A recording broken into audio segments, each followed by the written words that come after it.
So hello guys, अस्सलाम वालेकुम। I hope सब आप लोग अच्छे होंगे। आप सभी को रमज़ान बहुत बहुत मुबारक। सो अक्सर वेस रमज़ान में हम लोग कंफ्यूज रहते हैं तरावी आठ वक्त की पढ़े या 8 रिकात पढ़े या 20 रिकात पढ़े। सो आज हम लोग सुनेंगे इसार डॉक्टर इसार अहमद की बयान। सो स्टार्ट करते हैं। देखिए, जैसा कि हमने खुतबे में भी देख लिया, अल्लाह ने क़यामुल लैल जो है उसे फर्ज नहीं ठहराया, ततव्वुअन। कुरान मजीद में भी उसका कोई जिक्र नहीं, अहादीस में उसकी तशवीक और तरगीब पूरी मौजूद है। एक और हदीस भी हम बाद में पढ़ेंगे इस पर। इसका पस मंज़र क्या था कि इसको छोड़ दिया गया। अब जाहिर बात है, मुसलमानों में कमज़ोर भी हैं, मुसलमानों में वो मजदूरी करने वाले भी हैं। रोज़ा तो फ़र्ज है उन पर, बेशक। चाहे मई का महीना है और गंदुम काटनी है, रोज़ा तो फिर भी रखना होगा, ये सब कुछ। लेकिन यह कि रात को फिर खड़े रहना उनके लिए, जागना मुमकिन नहीं, लिहाजा उनके ऊपर यह चीज फर्ज नहीं। हुजूर ने तरावी की नमाज या क़यामुल लैल न उसे फर्ज करार दिया, न उसके बाद जमात कोई एहतमाम किया मुस्तकिल। सिर्फ 3 रातें आपने जमात करवाई है, उसमें 8-8 रकतें आपने पढ़ी हैं कि जो आपका मामूल था तहज्जुद का, वो पढ़ी, और तहज्जुद के वक्त ही जमात कराइए। ये है वो हदीस। इसके अलावा किसी नमाज तरावी जो है, जो हम पढ़ते हैं 20 रकतें इशा के साथ मुत्तसिल, इसका कोई जिक्र न दौर नबवी में है, न दौर सिद्दीक़ अकबर में है। ये दौर हजरत उमर की खिलाफत में हुआ है, और हम नहीं कह सकते कितने साल के बाद हुआ है। हजरत उमर रज़ी अल्लाह तआला अन्हु की खिलाफत का दौर जो है वो तो 10 बरस है। हो सकता है 5 बरस के बाद हुआ हो, 6 बरस के बाद हुआ हो, 12 हुआ है उनके अहद। हजरत उमर एक मरतबा मस्जिद में दाखिल हुए, मस्जिद नबी में, तो देखा कि कुछ लोग 8, 10, 12 जो है वो एक जो है हाफिज के पीछे खड़े हुए और कुरान सुन रहे हैं। कुछ दूसरे कोने में खड़े हैं, कुछ कहीं और खड़े हैं, मुख्तलिफ जमातें हो रही हैं। तो उन्होंने सोचा कि क्यों ना इन सबको एक इमाम के पीछे जमा कर दिया जाए, सही बात। और इसके लिए लोगों की सहूलत के लिए ईशा के साथ मुत्तसिल रख दिया जाए। इसलिए कि तहज्जुद के वक्त उठना जो है वो तो हर कसो नाकस का काम नहीं है, कि ईशा के बाद अगर थोड़ा सा इजाफी वक्त हो सिर्फ, तो ये हर शख्स कर लेगा, मजदूर भी कर लेगा। लिहाजा आपने ये निज़ाम तजवीज़ फरमाया कि ईशा के मुत्तसिलन बाद 20 रकत नमाज पढ़ी जाए और एक इमाम के पीछे पढ़ी जाए। ये गोया कि इज्तिहाद है हजरत उमर रज़ी अल्लाह तआला अन्हु। इसको आपने खुद बिदअत भी करार दिया है, लेकिन बिदअत हसना। बिदअत किस एतबार से? लुग़वी एतबार से, नई बात, इसलिए कि हुजूर के ज़माने में नहीं थी, तो ये इस तरीके से एक नई बात है। लेकिन ये बात चूंकि बहुत अच्छी है, बहुत उम्दा है। आप जब ये निज़ाम चल पड़ा तो एक दिन मस्जिद में आए, देखा कि बड़ी भरी मस्जिद है, साहबा खड़े हैं और एक इमाम के पीछे कुरान सुन रहे हैं। आपने फरमाया निअमल बिदअतु हाज़िही, ये जो हमने नई बात शुरू की है ये बहुत अच्छी है, बहुत उम्दा है। माशाअल्लाह। मतलब कि आप ये पढ़ सकते हैं, बट ये फर्ज नहीं है कि आपको पढ़ना ही है।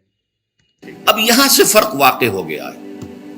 एक तो अहले तशय्यो जो है वो तो वैसे ही हजरत उमर से बहुत दुश्मनी रखते हैं, इनाद रखते हैं।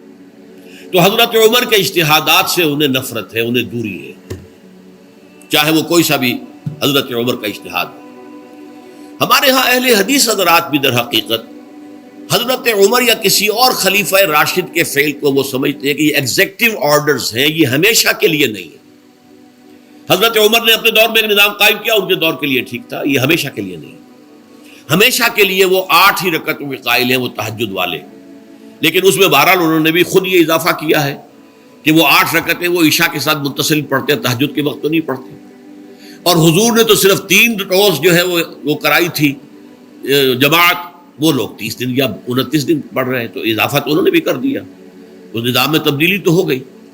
लेकिन अहले सुन्नत जो कहलाते हैं, हमारे जो 4 जो हैं, जो हमारे मसलक हैं, हनफी, मालिकी, शाफी, हम्बली, इनका इत्तेफाक है इस पर हजरत उमर का, क्योंकि उनके सामने उसूल ये है कि हुजूर ने फरमाया अलैकुम बिसुन्नती व सुन्नतिल खुलफाइर राशिदीन अल महदीयीन, तुम पर लाजिम है कि मेरी सुन्नत को पकड़ो मजबूती के साथ, और मेरे खुलफाए राशिदीन महदीयीन जो है उनकी सुन्नत को पकड़ो। اس اصول سے یہ چاروں فقہیں جو ہیں حضرت عمر کے اجتہادات جو ہیں ان کو بھی پابندی سمجھتے ہیں کہ تمام عمر کے لیے قیامت تک کے لیے امت مسلمہ پر ان کی پیروی لازم ہے، لہذا اس میں اجماع ہے۔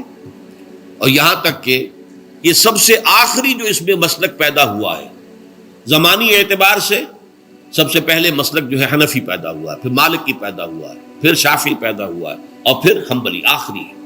اور امام احمد ابن حنبل بہت بڑے محدث بھی ہیں۔ مسند احمد ابن حنبل جو ہے وہ بہت بڑی کتاب ہے، بہت اہم کتاب ہے، جامع کتاب ہے۔ تو ان کے ہاں بھی 20 رکعتیں ہیں۔ چنانچہ حرمین شریفین میں، سعودی عرب میں، مکے اور مدینہ منورہ میں جو نماز تراویح ہوتی ہے اس کی 20 رکعتیں ہیں، لیکن اہل حدیث حضرات جو ہے وہ اس 8 کے اوپر اکتفا کرتے اس ڈیپینڈ کرتا ہے، مطلب کہ آپ اہل حدیث سے سنی، ہیں۔ بہرحال یہ ایک اختلاف ہے جو میں نے اس کا پس منظر بیان کر دیا، بٹ دونوں سے لیکن اس 20 رکعت نماز سے ادا کرنے سے جو کہ زیادہ سے زیادہ 50 منٹ یا 1 گھنٹہ لگتا ہے، اس سے وہ قیام اللیل کا حق ادا نہیں ہوتا۔ قیام اللیل کا تو کچھ اور ہی تقاضا ہے۔ قیام کسے کہتے ہیں؟ یہ سورہ مزمل سے واضح ہوتا ہے، یا ایھا المزمل قم اللیل الا قلیلا نصفہ او انقص منہ قلیلا او زد علیہ ورتل القرآن ترتیلا۔ آدھی رات یا آدھی رات سے کچھ کم، یعنی تہائی رات، یا آدھی رات سے کچھ زائد، 2/3 رات، یہ ہے قیام اللیل۔ چنانچہ سورہ مزمل ہی کی آخری آیت جو دوسرا رکوع مشتمل ہے جس پر، اس میں صاف کہہ دیا گیا ان ربک یعلم انک تقوم ادنی من ثلثی اللیل ونصفہ وثلثہ وطائفۃ من الذین معک۔ اے اللہ کے نبی، اللہ خوب واقف ہے کہ آپ بھی اور آپ کے ساتھ ایک جماعت بھی رات کو کھڑی رہتی ہے، 2/3 رات یا آدھی رات یا 1/3 رات۔ تو یہ سارا معاملہ جو ہے قیام اللیل کا، گویا کہ کم سے کم 1/3 رات پر اس کا اطلاق ہو سکے گا، یہ نہیں کہ 1 گھنٹے۔ اب اس کے ضمن میں دیکھیے حدیث پڑھیے، تیسری حدیث ہے عن عبداللہ ابن عمرو ابن العاص رضی اللہ تعالی عنہ۔ یہ وہی عبداللہ ابن عمرو ہے جن کی میں نے آپ کو حدیث پہلے سنائی ہے۔ یہ ساری رات کھڑے رہتے تھے، پوری رات، اور ہر روز روزہ رکھتے تھے، جس پر حضور نے منع کیا، لا تفعل، مت کرو ایسا۔ رضی اللہ عنہما، یہ خود بھی صحابی ہیں اور ان کے والد عمرو بن العاص بھی صحابی ہیں۔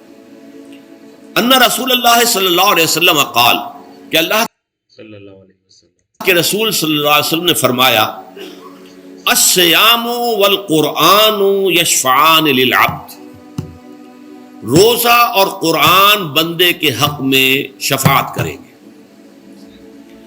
یقول الصیام، روزہ یہ عرض کرے گا اللہ کی جناب میں، اے رب پروردگار، انی منعتہ الطعام والشہوات بالنہار، میں نے تیرے اس بندے کو دن کے دوران کھانے پینے سے اور اپنی شہوت کا تقاضا پورا کرنے سے روکے رکھا، یہ میری وجہ سے روکا رہا، تو میری شفاعت اس کے حق میں قبول فرما، فشفعنی فیہ، میری شفاعت اس کے حق میں قبول فرما۔ ویقول القرآن، قرآن کیا کہے گا؟ منعتہ النوم باللیل، میں نے اسے رات کے وقت سونے سے، نیند سے روکے رکھا، فشفعنی فیہ، تو اس کے حق میں میری شفاعت قبول فرما۔ حضور فرماتے ہیں